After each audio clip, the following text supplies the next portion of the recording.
కొడంగల్లో ఏర్పాటు చేసేది ఫార్మాసిటీ కాదని సీఎం రేవంత్ రెడ్డి తేల్చి చెప్పారు. ఇండస్ట్రియల్ కారిడార్ ఏర్పాటు చేస్తున్నట్లు స్పష్టం చేశారు. నియోజకవర్గంలో యువత మహిళలకు ఉపాధి కల్పించడమే ఉద్దేశమని వివరించారు. అది కొడంగల్ ఎమ్మెల్యేగా తన బాధ్యతని వ్యాఖ్యానించారు. ఏపీ రాజధాని అమరావతి నిర్మాణంలో మళ్లీ సింగపూర్ ప్రభుత్వాన్ని భాగస్వామ్యం చేయాలనే ఆలోచన ఉంది ప్రభుత్వం. ఇక సింగపూర్ ప్రభుత్వాన్ని కలిసి ప్రస్తుత పరిస్థితి వివరించాలని సీఎం చంద్రబాబు అధికారులను ఆదేశించారు. జరిగిన విషయాలు వివరించి సరిదిద్ది పరస్పర నమ్మకంతో మునుపట్లా కొనసాగేలా చర్యలు చేపట్టాలన్నారు.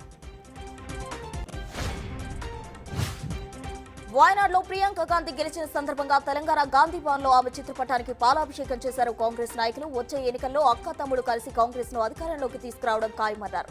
మహారాష్ట్రలో డబ్బుల ప్రభావంతోనే బీజేపీ గెలిచిందని వీహెచ్ అన్నారు. మహారాష్ట్ర గెలుపు అదానీ అంబానీ గెలుపన్నారు వీహెచ్.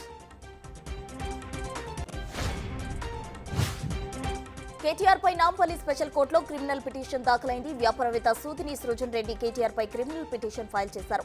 అమృత్ టెండర్లపై నిరాధారమైన ఆరోపణలు చేస్తుండటంతో న్యాయ పోరాటానికి దిగారు సృజన్. ప్రజలను తప్పుదారి పట్టించేలా ఆరోపణలు చేస్తున్నారని ఆరోపించారు. హైదరాబాద్ నీలోఫర్ ఆసుపత్రి నుంచి మరో చిన్నారి మిస్ అయ్యాడు. 9 రోజుల వయసున్న చిన్నారిని దుండగులు ఎత్తుకెళ్లారు. బాబుకు ఆరోగ్యం బాగలేకపోవడంతో ఆసుపత్రికి తీసుకొచ్చారు తల్లిదండ్రులు. ఇదే సమయంలో కొందరు గుర్తు తెలియని వ్యక్తులు ఆ చిన్నారిని తీసుకుని ఆసుపత్రి నుంచి వెళ్లిపోయారు.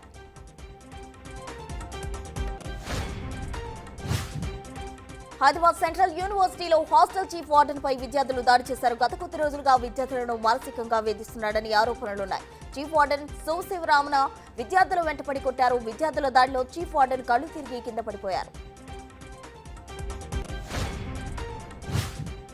మహారాష్ట్ర సీఎం ఎవరనే దానిపై చర్చ జరుగుతోంది. సీఎం రేస్ లో ఏక్నాథ్ షిండే, ఫడ్నవీస్, అజిత్ పవార్ ముందు వరుసలో ఉన్నారు. మహాయుతిలో బీజేపీ అతిపెద్ద పార్టీగా ఉంది. బీజేపీ నుంచి ఫడ్నవీస్ తో పాటు మరొకరిని పరిగణలోకి తీసుకునే అవకాశం ఉంది. ఎక్కువ సీట్లు వచ్చిన వారికే సీఎం పదవి ఇవ్వాలన్న రూల్ లేదంటున్నారు ఏక్నాథ్ షిండే. జార్ఖండ్ అసెంబ్లీ ఎన్నికల్లో జేఎంఎం కూటమి విజయం సాధించింది. ప్రభుత్వాన్ని ఏర్పాటు చేసే మెజారిటీ సాధించడంతో కూటమి శ్రేణులు సంబరాలు చేసుకున్నారు. తాజాగా జార్ఖండ్ సీఎం ఎవరు కొనసాగుతారనే ప్రశ్నకు కాంగ్రెస్ స్పందించింది. జార్ఖండ్ సీఎంగా హేమంత్ సోరెన్ కొనసాగుతారని AICC general secretary Ghulam Ahmad Mir వెల్లడించారు.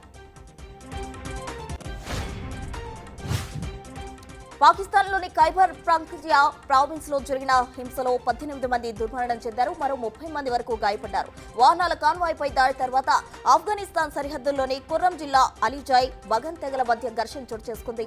ఈ ఘటనలో 47 మంది వరకు హత్యకు గురయ్యారు.